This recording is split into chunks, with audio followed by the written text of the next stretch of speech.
Hello dear Vijendra ಕ್ಷತ್ರಿಯ ಚಾನಲ್ಗೆ ಮತ್ತೊಮ್ಮೆ ನಿಮಗೆ ಸ್ವಾಗತ. ಈ ವಿಡಿಯೋದಲ್ಲಿ ಕ್ವಶನ್ ಟ್ಯಾಗ್ನ ಅಡ್ವಾನ್ಸ್ಡ್ ಲೆವೆಲ್ನಲ್ಲಿ ಬರ್ತಕ್ಕಂಥ ಎಕ್ಸಾಂಪಲ್ಸ್ನ ಕೊಟ್ಟು ಅವುಗಳನ್ನು ಎಕ್ಸ್ಪ್ಲೈನ್ ಮಾಡಿದ್ದೀನಿ. ಇದು ಸಾಮಾನ್ಯವಾಗಿ ಹೈಸ್ಕೂಲ್ನಲ್ಲಿ ಕಲಿಸದೇ ಇರತಕ್ಕಂಥದ್ದು. ನಿಮಗೆ ಬಿಗಿನರ್ಸ್ ಲೆವೆಲಲ್ಲಿ ಏನೇನು ಬೇಕು ಅದೆಲ್ಲವನ್ನು ನೀವು ಕಲ್ತಿದ್ರೆ ಇದನ್ನು ಮುಂದುವರಿಸಿ. ಒಂದು ವೇಳೆ ನಿಮಗೇನಾದರೂ ಡೌಟ್ ಇದ್ದರೆ ಅಥವಾ ನೀವು ಸರಿಯಾಗಿ ಕಲ್ತಿಲ್ಲ ಅಂತ ನಿಮಗೆ ಅನಿಸಿದರೆ ನೋಡಿ, ಇಲ್ಲಿದೆಯಲ್ಲ ಈ ಬ್ಲ್ಯಾಕ್ ಸ್ಟ್ರಿಪ್ ಮೇಲೆ ಒತ್ತಿ. ಆಗ ನಿಮಗೆ ಒಂದು ಟೆಸ್ಟಿಂಗ್ ವಿಡಿಯೋ ಸಿಗುತ್ತೆ. ಅಂದರೆ ಬಿಗಿನರ್ಸ್ ಲೆವೆಲಲ್ಲಿ ನಿಮಗೆ ಏನೇನು ಗೊತ್ತಿರಬೇಕೋ ಅಲ್ಲಿ ನಿಮಗೆ 50 ಎಕ್ಸಾಂಪಲ್ಸ್ ಇರ್ತಕ್ಕಂಥ ಒಂದು ವಿಡಿಯೋ ಸಿಗುತ್ತೆ. ಇಲ್ಲಿ ಬರೀ ಟೆಸ್ಟಿಂಗ್ ಇರುತ್ತೆ. ನೀವು ಟೆಸ್ಟಿಂಗ್ ಮಾಡಿಕೊಂಡಾಗ ಅಲ್ಲಿ ನಿಮಗೆ ಉತ್ತರಗಳಷ್ಟೇ ಸಿಗುತ್ತೆ, ಎಕ್ಸ್ಪ್ಲನೇಷನ್ ಸಿಗಲ್ಲ. ಇದನ್ನು ನೀವು ನೋಡಿದ ಮೇಲೆ ನಿಮಗೊಂದು ಐಡಿಯಾ ಬರುತ್ತೆ, ಹೌದಲ್ಲ ಇದು ನನಗೆ ಗೊತ್ತಿರಲಿಲ್ಲ, ಹಾಗಾದರೆ ಇದು ಯಾಕೆ ಬಂತು ಅಂತ ಅಂದಾಗ ಒಂದು ಎಕ್ಸ್ಪ್ಲನೇಷನ್ ವಿಡಿಯೋ ಇದೆ, ಕನ್ನಡದಲ್ಲೇ ಇದೆ. ಅಲ್ಲಿ ಎಲ್ಲ ಎಕ್ಸ್ಪ್ಲೈನ್ ಮಾಡಿರ್ತೀನಿ. ಅದರ ಲಿಂಕ್ ಇಲ್ಲಿದೆ ನೋಡಿ. ಈ ಬ್ಲ್ಯಾಕ್ ಸ್ಟ್ರಿಪ್ ಮೇಲೆ ಒತ್ತಿದ್ರೆ ನಿಮಗೆ ಆ ವಿಡಿಯೋ ಸಿಗುತ್ತೆ, ಅದನ್ನು ನೋಡಿ. ಇಲ್ಲ ನನಗೆ ತುಂಬ ಚೆನ್ನಾಗಿ ಬರುತ್ತೆ, ಅಡ್ವಾನ್ಸ್ಡ್ ಲೆವೆಲ್ದು ಬೇಕು ಅಂತಂದರೆ ಹೀಗೆ ಈಗ ಕಂಟಿನ್ಯೂ ಮಾಡಿ. ಈ ವಿಡಿಯೋದಲ್ಲಿ ಕಾಂಪಿಟೇಟಿವ್ ಎಕ್ಸಾಮಿನೇಷನ್ಸ್ಗೆ ಸಾಮಾನ್ಯವಾಗಿ ಬೇಕಾಗಿರ್ತಕ್ಕಂತಹ ಎಕ್ಸಾಂಪಲ್ಸ್ ಬಹಳ ಇದ್ದಾವೆ. ಮತ್ತು ಡಿಗ್ರಿ ಕಾಲೇಜ್ನಲ್ಲಿ ಓದ್ತಿರುವವರಿಗೆ ಸಮ್ಟೈಮ್ಸ್ ಗ್ರಾಮರ್ ಇನ್ ಟೆಸ್ಟ್ ಮಾಡ್ತಾರೆ ಫಸ್ಟ್ ಆ್ಯಂಡ್ ಸೆಕೆಂಡ್ ಸೆಮ್ನಲ್ಲಿ. ಅಲ್ಲಿ ಇವುಗಳು ಇವೆ.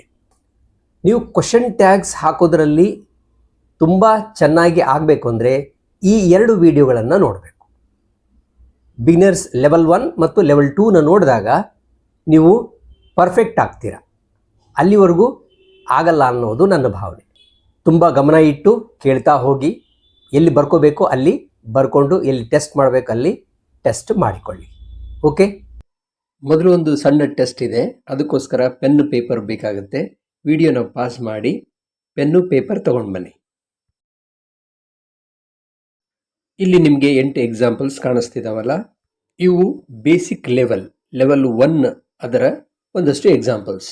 ಇವುಗಳಿಗೆಲ್ಲ ಸರಿಯಾದ ಉತ್ತರಗಳನ್ನು ನೀವು ಬರೆದ್ರೆ ಮಾತ್ರ ಈ ವಿಡಿಯೋ ನೋಡಲಿಕ್ಕೆ ಮುಂದೆ ಹೋಗಬೇಕು. ಈಗ ಎಲ್ಲ ಎಕ್ಸಾಂಪಲ್ಸ್ಗೂ ಟ್ಯಾಗ್ಗಳನ್ನು ಬರೆಯಿರಿ, ಆಮೇಲೆ ಮುಂದುವರಿಸಿ ಉತ್ತರಗಳನ್ನು ನೋಡ್ಕೊಳ್ಳಿ. ಟೆಸ್ಟ್ ಕಂಪ್ಲೀಟ್ ಆಗಿದ್ದರೆ ಉತ್ತರಗಳನ್ನು ನೋಡ್ಕೊಳ್ಳಿ. There was a tree here, wasn't there? This idea won't work, will it? You and I make a good pair, don't we?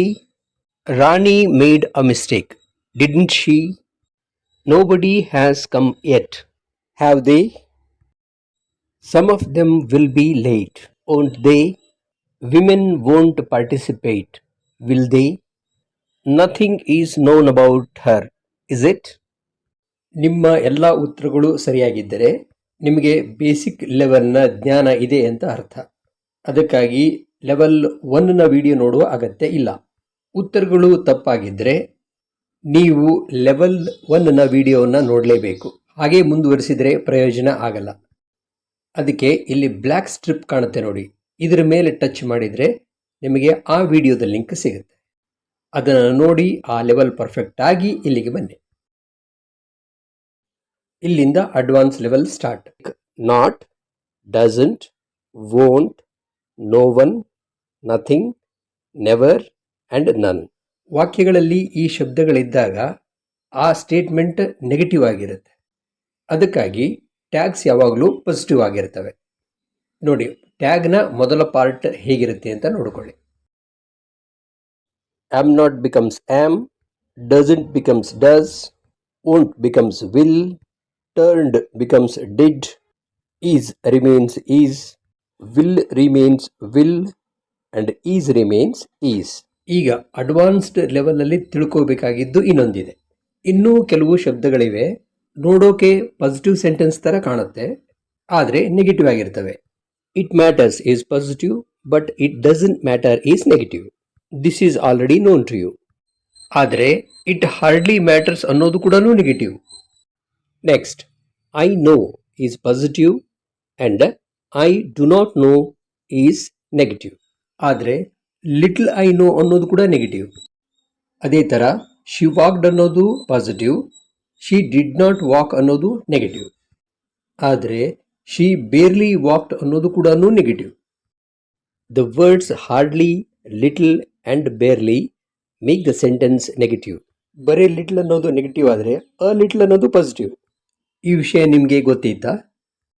ಈಗ ಇವುಗಳನ್ನು ಚೆನ್ನಾಗಿ ಜ್ಞಾಪಕ ಇಟ್ಕೊಳ್ಳಿ. ಇನ್ನಷ್ಟು ಇದಾವೆ, ಅವುಗಳು ಯಾವಂತ ನೋಡೋಣ. I have time, this is positive. I have no time, ಇದು negative. Scarcely I have time ಅನ್ನೋದು ಕೂಡ ನೆಗೆಟಿವ್. ಅದೇ ಥರ ಶಿ ಈಟ್ಸ್ ಜಂಕ್ ಫುಡ್ ಅನ್ನೋದು positive, she doesn't eat junk food ಅನ್ನೋದು ನೆಗೆಟಿವ್. ಹಾಗೇನೆ she rarely eats junk food ಅನ್ನೋದು ಕೂಡ negative. He pays bill is positive, he doesn't pay any bill is negative, he seldom pays a bill is also negative. So the words like scarcely, rarely and seldom make the sentence negative. ಈ ಶಬ್ದಗಳನ್ನು ಕೂಡ ತುಂಬ ಚೆನ್ನಾಗಿ ಜ್ಞಾಪಕ ಇಟ್ಕೊಳ್ಳಿ. ಹಾಗೆಯೇ ಬರೀ few ಅಂತ ಇದ್ದರೆ ಅದು ನೆಗೆಟಿವ್, ಅ ಫ್ಯೂ ಅಂತ ಇದ್ದರೆ ಅದು ಪಾಸಿಟಿವ್. ನೆಗೆಟಿವ್ ಸೆಂಟೆನ್ಸ್ಗೆ ಪಾಸಿಟಿವ್ ಟ್ಯಾಗ್, ಪಾಸಿಟಿವ್ ಸೆಂಟೆನ್ಸ್ಗೆ ನೆಗೆಟಿವ್ ಟ್ಯಾಗ್. ಈಗ ನಿಮಗೆ ತುಂಬ ಸ್ಪಷ್ಟವಾಗಿ ಗೊತ್ತಾಗಿರುತ್ತೆ.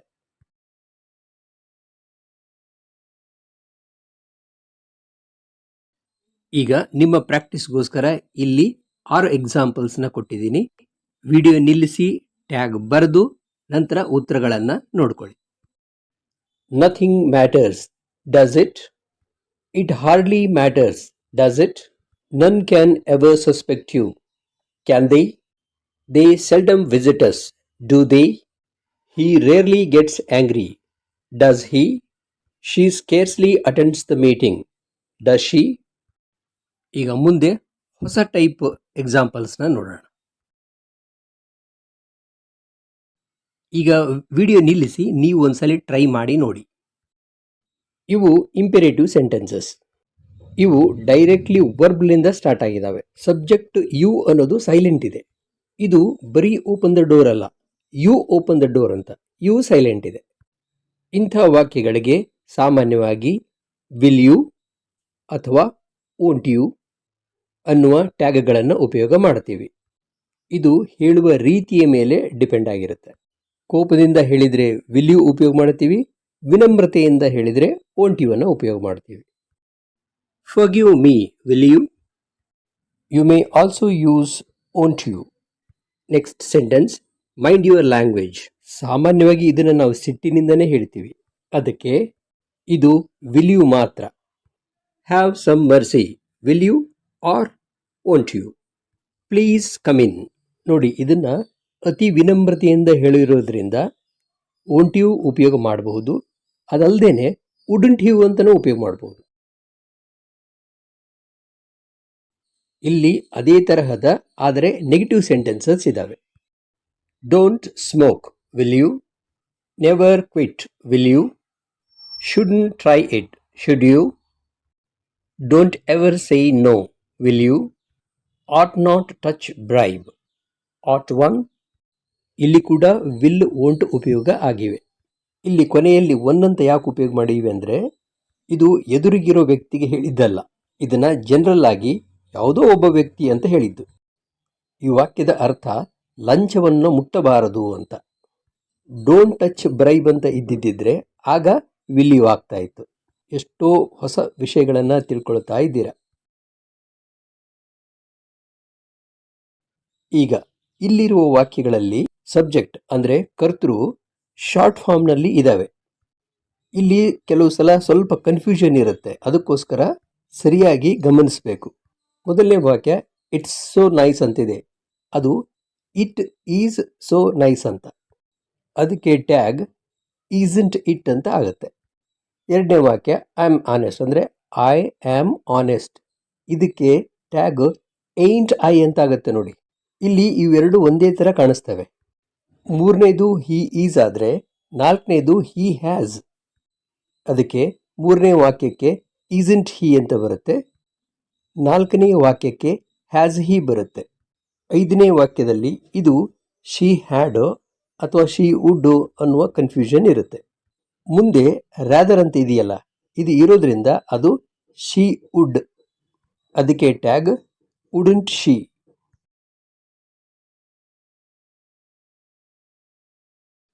ಇಲ್ಲಿ ಇದು you had. This is they are. This is they would. This is she had and this is he will. ಈಗ ನಾನು ಕ್ಲೂ ಕೊಟ್ಟಿದ್ದೀನಿ, ಅದರ ಆಧಾರದ ಮೇಲೆ ಟ್ಯಾಗನ್ನು ನೀವೇ ಹಾಕಬೇಕು. ಇಲ್ಲಿ ವಿಡಿಯೋನ ನಿಲ್ಲಿಸಿ. ಎಲ್ಲ ಟ್ಯಾಗ್ಸ್ ಬರೆದ ಮೇಲೆ ಮುಂದೆ ಹೋಗಿ ಉತ್ತರ ನೋಡ್ಕೊಳ್ಳಿ.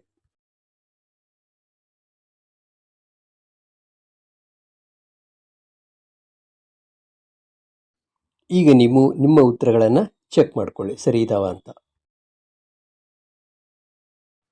ಈಗ ಇನ್ನೊಂದು ತರಹದ ವಾಕ್ಯಗಳನ್ನು ನೋಡೋಣ. ವಾಕ್ಯ ಲೆಟರ್ಸ್ನಿಂದ ಸ್ಟಾರ್ಟ್ ಆಗಿದ್ರೆ ಟ್ಯಾಗ್ ಶಾಲ್ ವಿ ಆಗುತ್ತೆ. ಇಲ್ಲಿ ಲೆಟ್ ಹಿಮ್ ಗೋ ಅಂತ ಇದೆಯಲ್ಲ, ಅದು ಯು ಲೆಟ್ ಹಿಮ್ ಗೋ ಅಂತಾನೆ ಅರ್ಥ. ಅದಕ್ಕೆ ಟ್ಯಾಗ್ ವಿಲ್ ಯು ಆಗುತ್ತೆ. ಇದೊಂದು ವಿಚಿತ್ರವಾದಂಥ ಸೆಂಟೆನ್ಸ್. ಇದು ಪಾಸಿಟಿವ್ ಸೆಂಟೆನ್ಸ್ ನೋಡಿ. ಇದಕ್ಕೆ ಟ್ಯಾಗ್ ಏಂಟ್ ಐ ಅಂತ ಆಗುತ್ತೆ. ಆಮಂಟ್ ಐ ಆಗುತ್ತೆ ಅಂತ ನಾವು ಅಂದ್ಕೊಳ್ತೀವಿ. ಇದೊಂದು ಅಪವಾದ. 4ನೇ ಸೆಂಟೆನ್ಸ್ನಲ್ಲೂ ಆಮ್ ಇದೆ, ಆದರೆ ಇದು ನೆಗೆಟಿವ್ ಸೆಂಟೆನ್ಸ್. ಇದಕ್ಕೆ ಟ್ಯಾಗ್ ಆಮ್ ಐ ಅಂತ ಆಗುತ್ತೆ. ಕಾಂಪಿಟೇಟಿವ್ ಎಕ್ಸಾಮಿನೇಷನ್ನಲ್ಲಿ ಇಂಥವನ್ನೇ ಕೇಳ್ತಾರೆ. ಕೊನೆಯ ವಾಕ್ಯ ನೋಬಡಿ ಈಸ್ ಪರ್ಫೆಕ್ಟ್ಗೆ ಟ್ಯಾಗ್ ಆರ್ ದೇ ಅಂತ ಆಗುತ್ತೆ. ಇಲ್ಲಿ ಈಸ್ ಇದೆ, ಇದು ಆರ್ ಹೆಂಗಾಯಿತು ಅನ್ನೋದು ನಮಗೆ ಸ್ವಲ್ಪ ಕನ್ಫ್ಯೂಷನ್ ಆಗುತ್ತೆ. ಈ ವಾಕ್ಯದ ಅರ್ಥ ಯಾವೊಬ್ಬನೂ ಯಾರೂ ಪರ್ಫೆಕ್ಟ್ ಅಲ್ಲ ಅಂತ ಅರ್ಥ. ಅಂದರೆ ನಾವು ಎಲ್ಲರ ಕುರಿತಾಗಿ ಹೇಳ್ತಾ ಇದ್ದೀವಿ. ಅಂದರೆ ಇಲ್ಲಿ ಬಹಳ ಜನ ಇದ್ದಾರೆ, ಅದಕ್ಕೋಸ್ಕರ ಇದು ಪ್ಲೂರಲ್ ಆಗಬೇಕು. ಅಂದರೆ ಬಹುವಚನದ ಒಂದು ಸೆನ್ಸ್ ಬರುತ್ತೆ, ಅದಕ್ಕೋಸ್ಕರ ಇಲ್ಲಿ ಆರ್ ದೇ ಅಂತ ಆಗುತ್ತೆ. ಇನ್ನು ವಾಕ್ಯ ನೆಗೆಟಿವ್ ಇರೋದ್ರಿಂದ ಟ್ಯಾಗ್ ಪಾಸಿಟಿವ್ ಆಗಿದೆ. ವಿ ಯೂಸ್ ಟು ಪ್ಲೇ ಅಂದರೆ ಹಿಂದೆ ನಾವು ಆಡ್ತಾ ಇದ್ವಿ ಅಂತ ಅರ್ಥ. ಇದನ್ನೇ ವಿ ಪ್ಲೇಡ್ ಅಂತಲೂ ಉಪಯೋಗ ಮಾಡ್ಬೋದು. ಅದಕ್ಕೆ ಇದರ ಟ್ಯಾಗ್ ಡಿಡ್ಂಟ್ ವಿ ಆಗುತ್ತೆ. ಎರಡನೇದು ನೆಗೆಟಿವ್ ಸೆಂಟೆನ್ಸ್ ಮತ್ತು ಇಲ್ಲಿ ವರ್ಬ್ ಕಮ್ಸ್ ಅಂತ ಇದೆ. ಅದಕ್ಕೆ ಟ್ಯಾಗ್ ಪಾಸಿಟಿವ್ ಆಗಬೇಕು, does it. What a pity ಅನ್ನೋದು ಎಕ್ಸ್ಕ್ಲೇಮೇಟರಿ ಸೆಂಟೆನ್ಸ್. ಮೊದಲು ಇದನ್ನು ಸಿಂಪಲ್ ಸೆಂಟೆನ್ಸ್ ಆಗಿ ಮಾಡಬೇಕು. ಇಟ್ ಈಸ್ ಅ ಪಿಟಿ ಅಂತ ಆಗುತ್ತೆ. ಇದಕ್ಕೆ ಟ್ಯಾಗನ್ನು ಹಾಕಬೇಕು, ಈಸಂಟ್ ಇಟ್ ಅಂತ ಆಗುತ್ತೆ. ಉದ್ಗಾರವಾಚಕ ವಾಕ್ಯ ಇದ್ದರೆ ಅದನ್ನು ಸಿಂಪಲ್ ಸೆಂಟೆನ್ಸ್ ಆಗಿ ಕನ್ವರ್ಟ್ ಮಾಡಿ ಆಮೇಲೆ ಅದಕ್ಕೆ ಟ್ಯಾಗನ್ನು ಹಾಕಬೇಕು. 4ನೇ ವಾಕ್ಯದಲ್ಲಿ 2 ಭಾಗಗಳಿವೆ. ಅದಕ್ಕೆ ಇಲ್ಲಿ ಐ ವಿಲ್ ಗೋ ಅನ್ನೋದನ್ನು ಮಾತ್ರ ತಗೋಬೇಕು. ಅದರ ಟ್ಯಾಗ್ ಓಂಟ್ ಐ ಅಂತ ಆಗುತ್ತೆ. There are some fruits, positive statement, so aren't there. 6th sentence is a negative sentence. ಇದು ಈಸ್ ಇಟ್ನೂ ಆಗ್ಬೋದು, ಈಸ್ ದೇರ್ನೂ ಆಗ್ಬೋದು.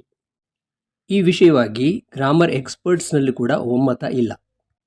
ವಾಕ್ಯದಲ್ಲಿ ದೇರ್ ಅಲ್ಲಿ ಅನ್ನುವ ಅರ್ಥದಲ್ಲಿ ಬಂದಿದ್ದರೆ ಅಲ್ಲಿ ದೇರನ್ನೇ ಉಪಯೋಗ ಮಾಡಬೇಕು.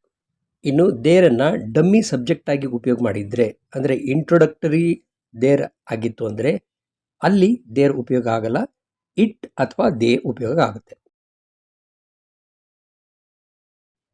ಇಲ್ಲಿ ಬರೀ ಕ್ವಿಟ್ ಅನ್ನೋದು ಒಂದು ಶಬ್ದ ಅಲ್ಲ, ಇದು ಯು ಕ್ವಿಟ್ ಅಂತಕ್ಕಂಥ ಒಂದು ಸ್ಟೇಟ್ಮೆಂಟ್. ಅದಕ್ಕೆ ಟ್ಯಾಗ್ ವಿಲ್ ಯು. ಇದು ನೆಗೆಟಿವ್ ಸೆಂಟೆನ್ಸ್ ಆಗಿ ಡೋಂಟ್ ಕ್ವಿಟ್ ಅಂದ್ರೂ ಕೂಡ ವಿಲ್ ಯು ಅಂತಲೇ ಬರುತ್ತೆ. ಇಲ್ಲಿ ಮ್ಯಾಟರ್ಸ್ ಇರೋದ್ರಿಂದ ನಮ್ಮ ಚಾಯ್ಸ್ ಡಸ್ ಆಗಬೇಕಾಗಿತ್ತು ಮತ್ತು ಪಾಸಿಟಿವ್ ಸೆಂಟೆನ್ಸ್ ಆಗಿರೋದ್ರಿಂದ ಡಸಂಟ್ ಆಗಬೇಕಾಗಿತ್ತು. ಆದರೆ ಅದು ಹಾಗೆ ಆಗಲ್ಲ. ಎವ್ರಿವನ್ ಅಂದರೆ ಪ್ರತಿಯೊಬ್ಬನೂ ಅಂತ ಅರ್ಥ. ಅಂದರೆ ಇಲ್ಲಿ ಪ್ಲೂರಲ್ ಸೆನ್ಸ್ ಬರುತ್ತೆ, ಬಹುವಚನದ್ದು. ಅದಕ್ಕೆ ಟ್ಯಾಗ್ ಡೋಂಟ್ ದೇ ಆಗುತ್ತೆ. ನೆಕ್ಸ್ಟ್ ಸೆಂಟೆನ್ಸಲ್ಲಿ ಮತ್ತೆ ಮ್ಯಾಟರ್ಸ್ ಅಂತ ಬಂದಿದೆ. ಆದರೆ ಇಲ್ಲಿ ಎವ್ರಿಥಿಂಗ್ ಅನ್ನೋ ವರ್ಡ್ ಸಿಂಗ್ಯುಲರ್ನ ಸಜೆಸ್ಟ್ ಮಾಡುತ್ತೆ, ಅದಕ್ಕೋಸ್ಕರ ಇದು ಡಸಂಟ್ ಇಟ್ ಆಗುತ್ತೆ. ನೆಕ್ಸ್ಟ್ ಸೆಂಟೆನ್ಸ್ ನೆಗೆಟಿವ್ ಇದೆ, ಅದಕ್ಕೋಸ್ಕರ ಇದು ಡಸ್ ಇಟ್ ಆಗುತ್ತೆ. Last sentence kindly do me a favour. ಇಲ್ಲಿ ಆ್ಯಕ್ಚುಯಲ್ ಸೆಂಟೆನ್ಸ್ ಸ್ಟಾರ್ಟ್ ಆಗೋದು ಡೂನಿಂದ. ಸೊ ವರ್ಬ್ನಿಂದ ಸ್ಟಾರ್ಟ್ ಆಗಿದೆ ಅಂದರೆ ಇದು ಇಂಪೆರೇಟಿವ್ ಸೆಂಟೆನ್ಸ್, ಅದಕ್ಕೋಸ್ಕರ ಇಲ್ಲಿ ವಿಲ್ ಯು ಅಂತ ಟ್ಯಾಗ್ ಬರುತ್ತೆ. ಇಲ್ಲಿ ವಿಡಿಯೋ ನಿಲ್ಲಿಸಿ 1-2 ಬಾರಿ ಮತ್ತೆ ನೋಡಿ.